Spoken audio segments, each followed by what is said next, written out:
Hello teacher, my name is Amar and today I'm doing a chemistry project about limestone, lime, cement, gypsum, kaolin based products, and yeah, that's it. I am doing this over my computer because my camera on my computer is really poor, so I am taking the video from my phone and reading and explaining it from my laptop.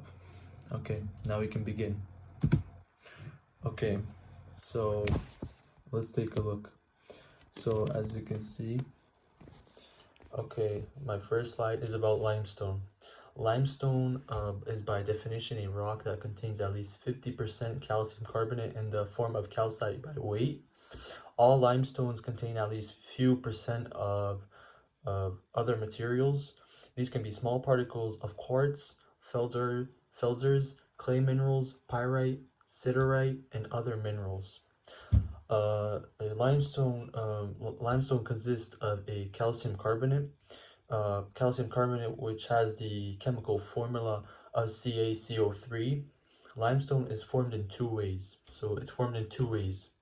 It can be formed with the help of a living organisms and by evaporation. So by first way, there is ocean dwelling organisms such as oysters, clams, uh, mussels, and coral use calcium carbonate. CaCO3 found in seawater to create their shells and other bones, uh, which has the uh, which has the bond to become an ocean dwelling organism. Limestone has numerous uses. It can be used as a building material, an essential component of concrete, which is the most famous. It's called the Portland cement. It is as aggregate for the bases of roads, and it can be as a white pigment or filler, uh, and other products such as toothpaste or paints. It can be as a chemical feedstock for the production of lime. So that was limestone, how it was used, what's the purpose of it, and I need to explain why is limestone important. So this slide is about why is limestone important. The chemical and physical properties of limestone, especially when reasonably pure, make it highly sought after for hundreds of everyday uses. The oxides that are created by limestone in soil reduce the acidity of the soil, making it a more hospitable environment for plants to grow in the soil. So basically, with salt and coil, it is formed the main feedstock for the for the how would I say for the chemical industry, which has been since 1914, which has been since it's still important today. And now we are going to lime. This slide is about lime. Lime is a calcium containing inorganic mineral composed primarily of oxides and hydroxide, usually calcium oxide and or calcium hydroxide. It is also the name for calcium oxide. Calcium hydroxide, which is um, I read about it, and they were calling it traditionally called um, they were calling it slaked lime. They were calling it slaked lime, which was an organic compound with the chemical formula of CaOH2. Lime is produced through the calcination of limestone, which is also calcium carbonate. So in a lime being kiln or drying temperature, it dries at or above 2,000 degrees Fahrenheit. So lime is used to neutralize. It is used to neutralize and cleanse our water, our drinking water. It's also used in the sugar refining process, which is very important to us human beings because we use that every single day. Lime is also used as a neutralization agent in the manufacture of chrome chemicals, which is called bichromate. So, bichromate for acidification of salt brines to aid in the concentration of glucose and dextrin. So lime is very important to us because we drink a lot of water as human beings, and without water we couldn't survive. So lime really cleans our water. It really refreshes it so we can be safe to drink it. Cement. Now I am doing the slide about cement. A cement. A cement is a binder, a substance used for construction that sets, hardens, and adds to other materials to bind them together. So I read also about this. Uh, the chemical reaction results in the minerals to hydrate that are not very water.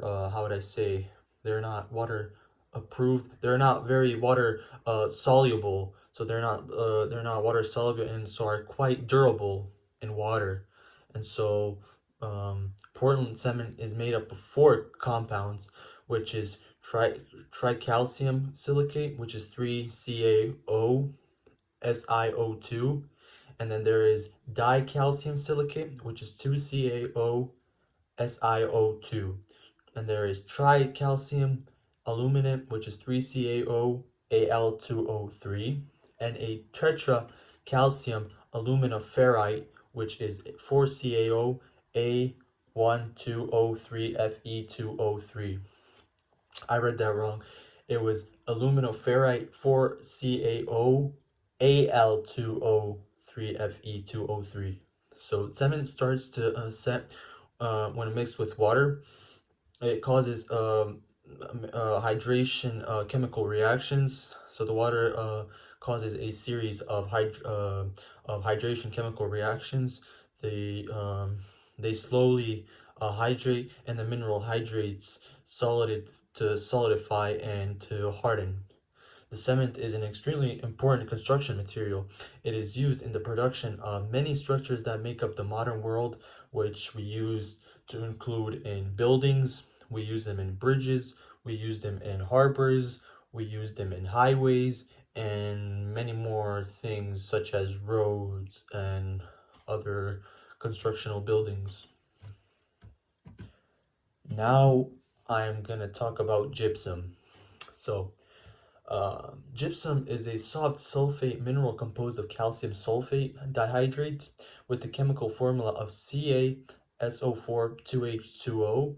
It is widely mined and it is used as a fertilizer. So um, it is when you say it is used for fertilizer, it means it is used to clean stuff in that sense when it says fertilizer in this sense. So and the main components of this form of plaster is blackboard or sidewalk chalk, um, and we also have a drywall.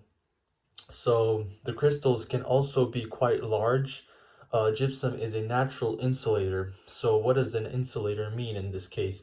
So gypsum is a natural insulator because of feeling warm to the touch when compared to a more ordinary rock or other quartz crystal.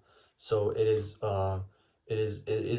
indeed warm uh, compared to other types of rocks or other crystals in that case of being. So it forms in lagoons. Gypsum forms in lagoons where ocean waters are high in calcium. They are high in calcium, and sulfate content can slowly evaporate and be regularly replenished with new sources of water. The result in this accumulation is a large uh, is a large sedimentary gypsum. Kaolin-based products. Last but not least, this is the last slide. Kaolin-based products. So, what can I say? Kaolin-based products. Kaolin is a mixture consisting principally of mineral kaolinite and containing varying amounts of other minerals such as moscovite, quartz, feldspar, and anatase.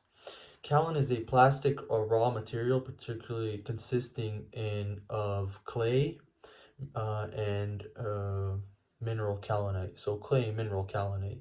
It consists of the chemical formula for this is very very huge, as I saw on the internet. I couldn't believe it, but the chemical formula for calcium-based products is Al2O3, 2SiO2, 2H2O. So there is now I'm gonna list the percentages of these the chemicals involved. So the 39.5% is for Al2O3, 46.5% is for SiO2, and 14.0% involves H2O. So kaolin products can be used in wide variety of things or applications like architectural and industrial coatings, constructions, rubbers, plastics, packaging, and papers. Kaolinite is formed by weathering or hydrothermal alteration of um, how would I say aluminosilicate minerals. So kaolin is an important ingredient in ink, organic plastics, some cosmetics, and many other products where it is fine in particle size. Um, it is also, I heard of that Callan-based products um, are very important to us um, because it can treat chloria, chloria, and it can their combination products can use to treat diarrhea, which is a very common case in not just in America but around the world. But it is most likely commonly used in America as I lived over there. So Callan based products are used to treat diarrhea and chloria. And that is it. Thank you, teacher, for your attention. I'm sorry uh, for not sending it earlier. I couldn't. I found a way, and I hope you have a good day, teacher. Allah Manet.